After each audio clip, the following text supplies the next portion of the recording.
Assalamu alaikum viewers, welcome again to my class. আজকে আমরা passive ভয়েসকে কিভাবে অ্যাক্টিভ ভয়েসে পরিবর্তন করব সেটা আমরা দেখব। এটা প্রথমত আমরা দেখব অ্যাফার্মেটিভ সেন্টেন্স, অ্যাফার্মেটিভ মানে যে প্যাসিভগুলো আছে সেটাকে কিভাবে পরিবর্তন করব। আসলে পরীক্ষা কিন্তু অ্যাফার্মেটিভটাই বেশি আসে অ্যাক্টিভ যখন করতে হয়, অন্যগুলো তেমন আসে না, কারণ এত কঠিন দেয় না আসলে 9, 10, 8-এ। ইন্টারমিডিয়েটও দেখেন তেমন দেয় না, আমি দেখেছি অনেকগুলো বোর্ডে, হ্যাঁ, সো কোথাও দেখি নাই যে কঠিন কোনো কিছু দিয়েছে।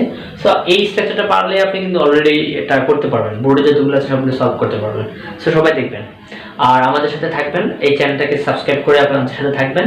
আমরা আরও মজার মজার জিনিস নিয়ে আলোচনা করব এবং খুব সহজভাবে দেখানোর চেষ্টা করব।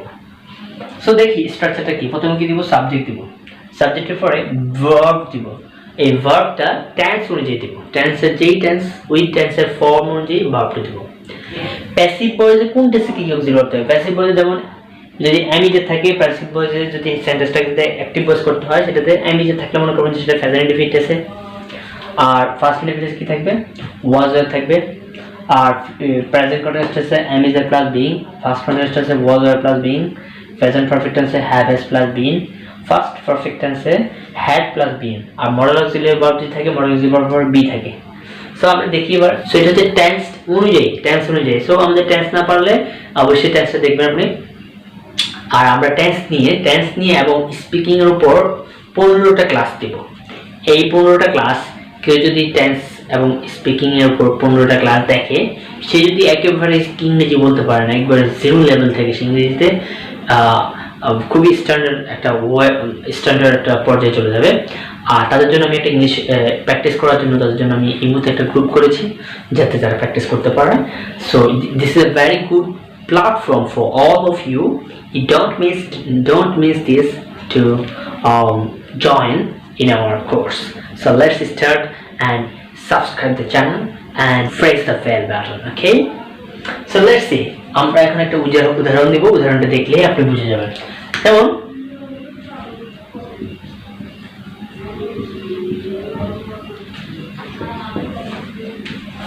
ওকে, আমরা একটা উদাহরণ দেখতেছি। The book is written nicely by me. So let's see how can we do it. আমরা কিভাবে করতে পারি সেটা দেখব। প্রথমে আমরা সাবজেক্ট দিব, সাবজেক্ট। সো সাবজেক্ট কোথায় থাকে? প্যাসিভ ভয়েসে সাবজেক্টটা বাইরের পরে থাকে। আর যদি সাবজেক্ট কোনো সেন্টেন্সে বাইরের পরে যদি সাবজেক্ট না থাকে, মনে রাখবো বাইরের পরে যদি সাবজেক্ট না থাকে, তাহলে আমরা কি করব? আমরা অল বা উই বসাবো।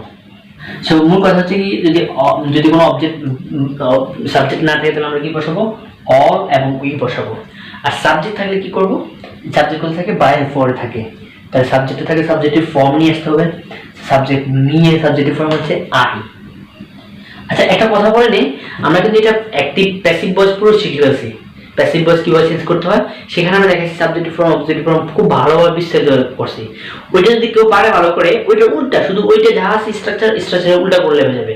সো আপনারা ভালো করে প্যাসিভ ভয়েসের প্রথম রুলসগুলো ভালো করে দেখে নেবেন, তাহলে আপনারা এটা টেনশন করা লাগবে না। আপনি কি করতে হবে? শুধু উল্টা করে ফেললে হবে। তারপর দেখাচ্ছি, যারা দেখেন না তারা ওইগুলো দেখবেন, দেখার পর এটা দেখলে ভালো হবে, তাতে আপনার কাছে আরো সহজ মনে হবে। ঠিক আছে? সো আপনার কাছে সহজ করার জন্য আপনি কি করতে হবে? আপনাকে পূর্ববর্তী যে ভয়েসের উপর যে ক্লাসগুলো আছে সেগুলো দেখে নেবেন। এমনকি আমি একটা প্লে লিস্ট করেছি আমার চ্যানেলে ভয়েসের উপরে, সো প্লে লিস্টটা দেখে নেবেন। ঠিক আছে? তো আমরা ক্লাসটা কিভাবে করছি দেখুন। প্রথমে আমরা স্ট্রাকচার কি বসাবো? সাবজেক্ট বসাবো। সো সাবজেক্টটা থাকে কোথায়? বাইরের পরে সাবজেক্ট থাকে।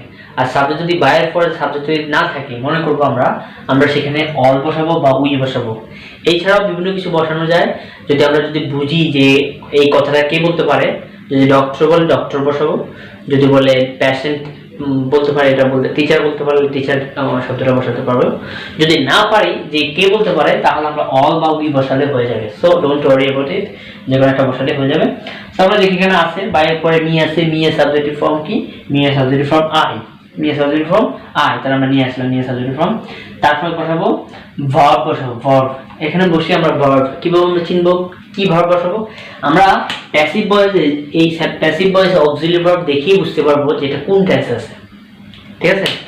যেমন আমরা দেখেছি অ্যামিজে থাকে প্রেজেন্ট ইনডিফিনিট আছে, ওয়াজ এর থাকে ফার্স্ট ইনডিফিনিট আছে, am is are plus being, am is are being থাকে প্রেজেন্ট কন্টিনিউয়াস টেন্সে, ওয়াজ আর বিং থাকে ফার্স্ট কন্টিনিউয়াস টেন্সে। Okay, so so and is থেকে প্রেজেন্ট ইনডিফিনিট তাহলে ভার্বের প্রেজেন্ট ফর্ম বসাবো প্রেজেন্ট ফর্ম রিটেনের প্রেজেন্ট ফর্ম কি রাইট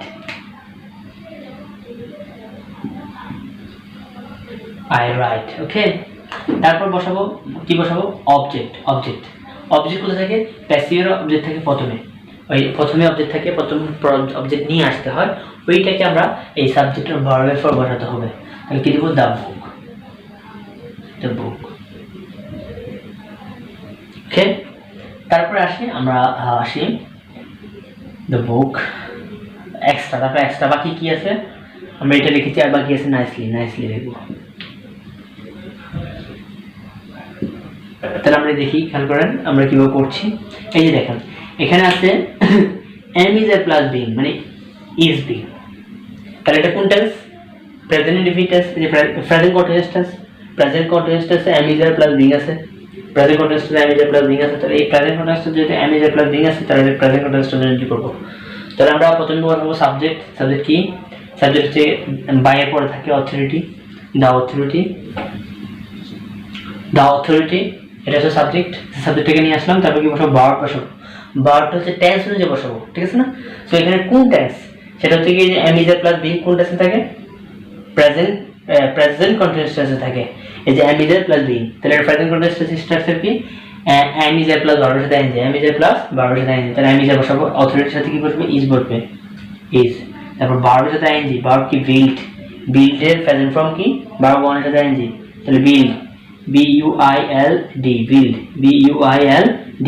এর সাথে কি লিখতে হবে ing লিখতে হবে সো এতটুকু তো সবাই বুঝেছেন ঠিক না এটা খুবই সহজ জিনিস তারপর কি বসাবো অবজেক্ট কি অবজেক্ট হচ্ছে দ্য বিল্ডিং ওকে দ্য বিল্ডিংটা অবজেক্ট নিয়ে আসলাম দ্য বিল্ডিং অবজেক্টটা কিন্তু প্যাসিভ বয় অবজেক্টটা সর্বপ্রথম থাকে আর সাবজেক্টটা থাকে বাইরের পরে ঠিক আছে এটা মনে রাখবো সো অবজেক্টটা কি দ্য বিল্ডিং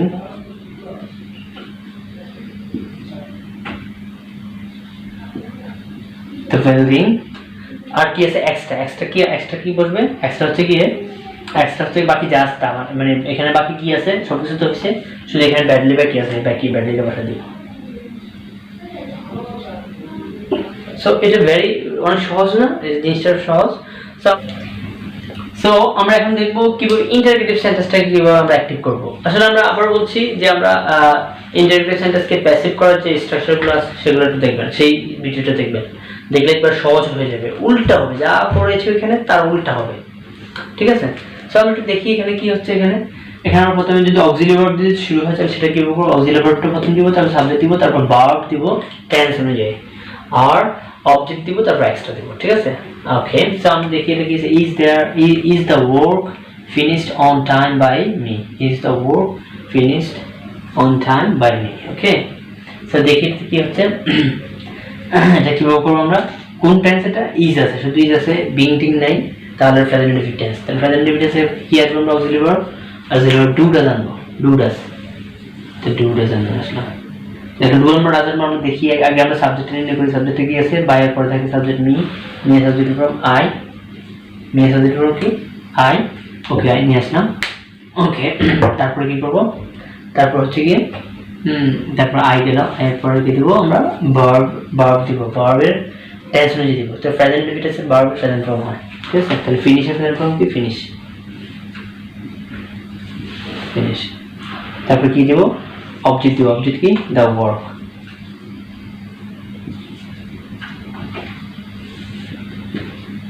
তো অনেকে আবার সাবজেক্ট অবজেক্ট নাও চিনতে পারেন যাদের জন্য এটা বলছি সাবজেক্ট কি বলছি আমরা আর ভার্বকে কি এবং কার দ্বারা প্রশ্ন করে অবজেক্ট পাওয়া যায় ভার্বকে কে দ্বারা প্রশ্ন করে সাবজেক্ট পাওয়া যায় ওকে সো আমরা এটা করলাম এটা বুঝলাম তারপর আমরা কি দেব এক্সট্রা বুঝাবো extra on time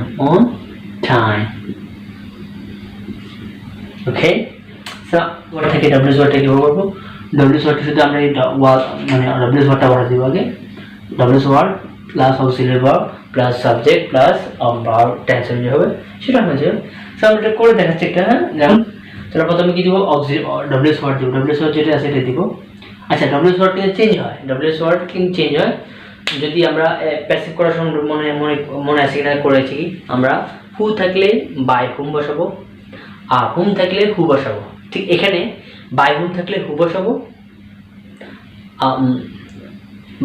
R by হুম থাকলে হু বসাবো আর হু থাকলে হুম বসাবো সো এই দুইটা চেঞ্জ হবে, বাকিগুলো যা আছে তাই থাকবে, ঠিক আছে? ওকে, সো হোয়ার দিলাম, হোয়ার দিলাম, দেওয়ার পর কি করবো আমরা অক্সিলিয়ারি ভার্ব বসাবো। অক্সিলিয়ারি ভার্ব হ্যাভ আছে, তার আগে সাবজেক্ট নির্ণয় করবো। এখানে সাবজেক্ট আছে? সাবজেক্ট নাই, বলছে সাবজেক্ট যদি না থাকে তাহলে আমরা কি বসাবো? অল বা উই বসাবো। তাহলে উই দিলাম আমরা, তাহলে উইর সাথে কি বসে? হ্যাভ বসে। সরি, এখানে কিন্তু সেন্টেন্সে একটা ভুল আছে, এখানে হ্যাজ হবে। সো হোয়ার, তাহলে হ্যাভ বসবে, এখানে কি বসবে? Have. Where have we played, where have we played the ball? So আশা করি আপনারা সবাই বুঝেছেন, আর বুঝে থাকলে যদি ভালো লাগে থাকে অবশ্যই চ্যানেলটাকে সাবস্ক্রাইব করবেন আর সাথে বেল বাটনে ক্লিক করবেন যাতে আপনি পরবর্তীতে আরও ভিডিও পান। আর আমাদের কিন্তু পরবর্তীতে একটা সুখবর বলেই দিয়েছি যে আমাদের স্পোকেন কোর্সের 15টা ক্লাস দিচ্ছি। এই 15টা ক্লাসে যারা থাকবে তারা অবশ্যই ইংরেজি কথা বলতে পারবে। সে যদি ইংরেজি কিছু না জানে সে ইংরেজি কথা বলতে পারবে। আর এটার জন্য প্র্যাকটিস করা খুব গুরুত্বপূর্ণ, তাই প্র্যাকটিসের জন্য আমি এই মুহূর্তে একটা গ্রুপ করেছি। সেই গ্রুপে জয়েন করার জন্য অবশ্যই আমার যে নাম্বারটা দেওয়া আছে সেটাতে আপনি আমাকে নক দেবেন যে স্যার আমি আপনার ইউটিউব থেকে আপনার নাম্বার পেয়েছি এবং আপনার এই ইমো স্পিকিং গ্রুপে অ্যাড হতে চাই। Thank you very much. Please subscribe and go with me. Allah Hafiz.